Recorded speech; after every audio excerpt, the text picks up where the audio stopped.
Please welcome Amanda Halter, Managing Partner at Pillsbury, Winthrop, Shaw, Pittman. Oh, we're gonna rock down to Electric Avenue, and then we'll take it higher. Oh, we're gonna rock down to Electric Avenue, and then we'll take it higher. Working so hard like a soldier, can't afford a thing on TV. All righty, welcome, good afternoon, everyone. Welcome to Utility Scale Nuclear. Can consumers benefit from all this excitement and momentum around new nuclear? I'm Amanda Halter, Managing Partner of the Houston office of Pillsbury, a global law firm serving technology, energy, mining, and construction sectors. And I'm delighted to be filling in for my colleague, Elina Teplinsky, who got stuck in Europe through a series of canceled flights and sends her regrets.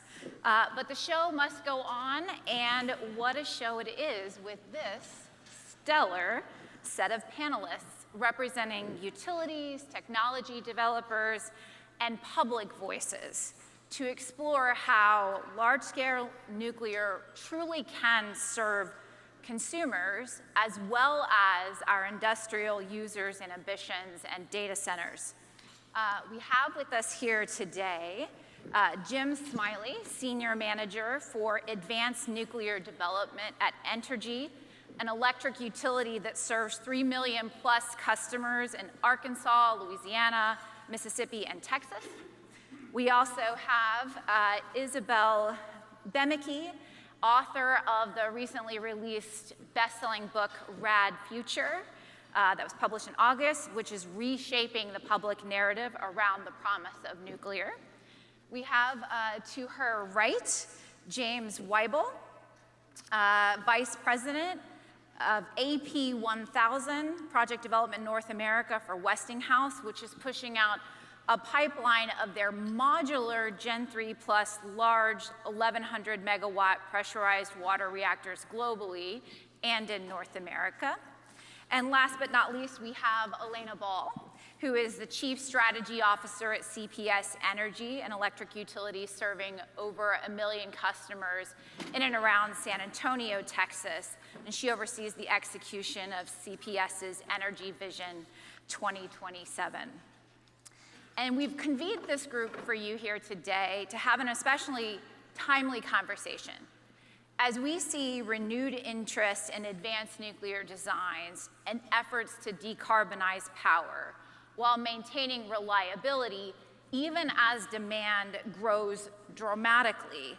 A big question is whether nuclear can deliver on the promise of affordable, reliable electricity for everyday Americans. So let's dive in. And this is a question to all of you. Nuclear is often framed in terms of technology and policy by groups like us here today. But at the end of the day, it's about consumers. It's about people. People have to see the benefits, and they have to buy in. So how do we define success in making nuclear projects deliver real value for consumers, for people that you serve? So I'd say when you start talking about consumers, you start with reliability, you talk about affordability, you talk about safety. I mean, reliability is a given, right? If people go turn their light switch, they want their lights to turn on, or when it gets cold, they want their heat to run. Affordability, people don't want to worry about their electric bills swinging wildly due to things other than just how much did we use, fuel costs and other things. And then you talk about safety on there too. They don't want to worry about, is the source of my electricity doing harm to the environment or doing harm to others? And so nuclear can check all those boxes. And then you get beyond that, I think about our fleet we have at Entergy, our operating plants, the number of folks we employ for 40, 60, going on 60 years and looking out beyond. And whether you talk about the number of jobs, you talk about the volunteer work we do in the community, the taxes we pay, there's a lot of intrinsic value when it comes to nuclear. So I think, again, nuclear can satisfy all those for consumers. Well, it's funny you say that because the NRDC, which is one of the biggest environmental organizations here in the United States, has opposed nuclear for a very long time. And before, it was for all the reasons that we know. It's too dangerous, the waste, yada, yada. But now they have changed the tone to say, wait, we're going to build nuclear plants to power data centers? We're going to use all that clean energy to power data centers? So now the argument is people are not getting the benefit of nuclear. And I was recently at an NRC meeting in Pennsylvania for the 3 Mile Island restart. And pretty much everyone in the audience had a similar question. How are we benefiting from this electricity? So I think there's a little bit of a misunderstanding as well of how this structures, the deals are made. You know, meaning in the case of 3 Mile Island, it's not like Microsoft is building a data center right next to the plant and utilizing all the electricity, right? They're buying PPAs, and so they're building the data center elsewhere. So I think also explaining to people, no, this electricity is going into the grid, and it's hardening the grid, and it's adding all these benefits that you just mentioned, I think is important. And then lastly, I would say, and this is something that, you know, I don't know how many people in the room can solve this problem, but at least a huge part of my work in promoting nuclear has been about the possibility of nuclear replacing fossil fuels. But if we're only using nuclear to meet extra demand and not actually replacing fossil fuels, people might start bringing that up as a problem as well, but you know, that's a harder conversation.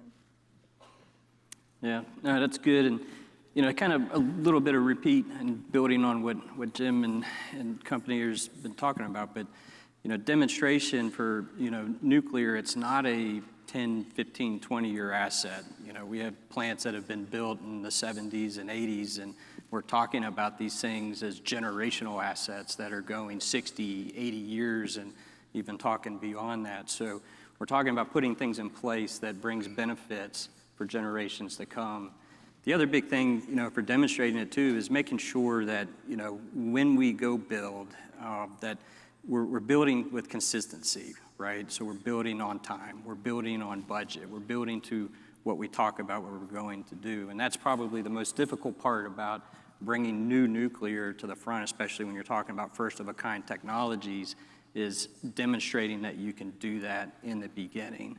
And we've certainly had our lessons learned around that, and that is things that we've taken fully into account. We'll talk a little bit about that today. But making sure that nuclear as it goes forward is seen as not just the asset that we have today, but it's something that can be done in a cost affordable way for the future to provide that same 60 to 100 year plan. Yeah, I'd love, that's wonderful. I'd love to build on that point. You know, as we see the cost of building natural gas now eclipsing $2,500 a kW, and you think about putting in those kinds of assets for 30 years, maybe 40 years, compared to an 80-year, I mean, maybe $5,000 a kW isn't so scary. One thing that I don't think gets enough attention in this space, and just for CPS Energy, we were original constructors and continue to operate, you know, having ownership in the South Texas Nuclear Project, which is 2 of the 4 reactors here in the state of Texas. And so we're very pro-nuclear. Our customers, this isn't a pipe dream, our customers have continued to benefit from that very low cost, high reliability site over the last, since the 80s. I think energy density does not get enough attention. By the way, never take me to a party because I'll talk about transmission routing and siting and energy density. But it's true, right? As we see the characteristics of our load changing with these large loads, load factor is going to go up, and the immense growth that we're about to see just can't be served by effectively by less dense forms of energy. And so that to me is one of the key items that as we think about harmonizing our grid moving forward with these immense loads coming on, nuclear just absolutely has to be part of the solution. So energy density, I mean, I think that's exactly the kind of concept that gets a lot of traction at a conference like this and a crowd like this. And Isabelle, you've done a really great job trying to get out how to bridge these concepts to a broader set of constituents. So how do you talk about energy density and its importance in the future? So it's funny you say that because yes, here we can say energy density, and everybody's like, yes, energy density. But you go out to your average person in the street, and they'll look at you like, okay, what does that mean for me? So the way I frame energy density for nuclear is, it just means that you need less of everything to produce the same amount of electricity. I was just having a conversation today with somebody who, obviously was pro-nuclear, but didn't even understand that from a land perspective, this technology requires the least amount of land. From a mining perspective, because of energy density, you require such a small amount of mining. And so from every aspect, in my opinion, that you look at nuclear, it's just better than everything else. And I think that being able to communicate in a way, again, that lands with people, right? Why do I care that it takes a small amount of land? Well, because then you don't have entire landscapes covered in solar panels. Nobody wants to look at those. Same with wind turbines. But I think it's a constant exercise to bring it back to your average person on the street and how that impacts their life. And I also think that for so long, people here in this room, we were on the defense. We were like, well, nuclear has to be a part of the solution, at least. And I think we have crossed that line in the public sphere, where we can actually say, no, nuclear is actually the best source of energy. It's just better than everything else. And I think that that's the next frontier of the message that we need to spread, instead of just being, well, let's consider it. No, it's better than everything else. Jim, I want to go to you next. Entergy, your company, has a long experience operating nuclear plants and exploring advanced designs in your role. So from your perspective, what conditions, regulatory, financial, and market, really need to be in place for utility scale nuclear to be viable expansion strategy for your customers? Yeah, so for our customers is where it starts. That's where we start the conversation. So today that nuclear is not as cheap as other sources of generation. That's just where we are today. So what we as a regulated utility can't do, we're not going to go spend billions of dollars on new nuclear plants and then raise our power rates so so the customers end up paying it off. Our regulators wouldn't like that. That's not something that we want to go do. So that's the first hurdle we got to get over when we look at advanced nuclear is how do we tackle that premium cost that comes with nuclear power. And then there's also risk, and we've seen it, we continue to see it, and we will see it in the future. Whether it's what we saw with AP1000, where, building those first ones, getting that through that learning curve, there's a lot of designs out there that are really exciting, really reason for optimism, but they got to get through that learning curve that AP1000 has gotten through. And even with AP1000, right, it's not without its own risk because it's a giant construction project. So different set of risks, different things you got to go manage and mitigate. So again, as a regulated utility, we have to be conscious of that and not only manage those risks, but come up with solutions where we can cap it so we're not putting burden on our customers to go pay it off. So when we look at how can we get there, what are the paths to get there, we look at it in terms of a series of partnerships. So who's the big off-taker that is, one, interested in nuclear, and two, willing to help pay to help offset the costs, those increased costs that come with nuclear power? If you have that, that's a starting point for the conversation. And then you look at the risk management profiles and how you can share that risk with other folks that are involved in building, designing, supply chain, everyone taking a piece of the risk so it doesn't, again, all come back to the utility, all come back to the customer. We talk about new designs, so I have background in the nuclear Navy. If you go back, 1953, Admiral Rickover published the paper reactor memo, which is very relevant today. And if you haven't looked at it or aren't familiar with it, look it up. It's a quick read, but it's very appropriate when you talk about the challenges from going to paper to actual real-life hardware. And so, we're mindful of that as well. And then the other piece of it is you talk about projects, these giant projects that are expensive, they're over long time horizons. There's a lot of things that can change in the world from the time when you start a project to when you finish it. And I think that's where, whether it's federal, state government can help backstop some of that risk, whether it's, changes in laws, changes in the regulations, other, tariffs, you name it.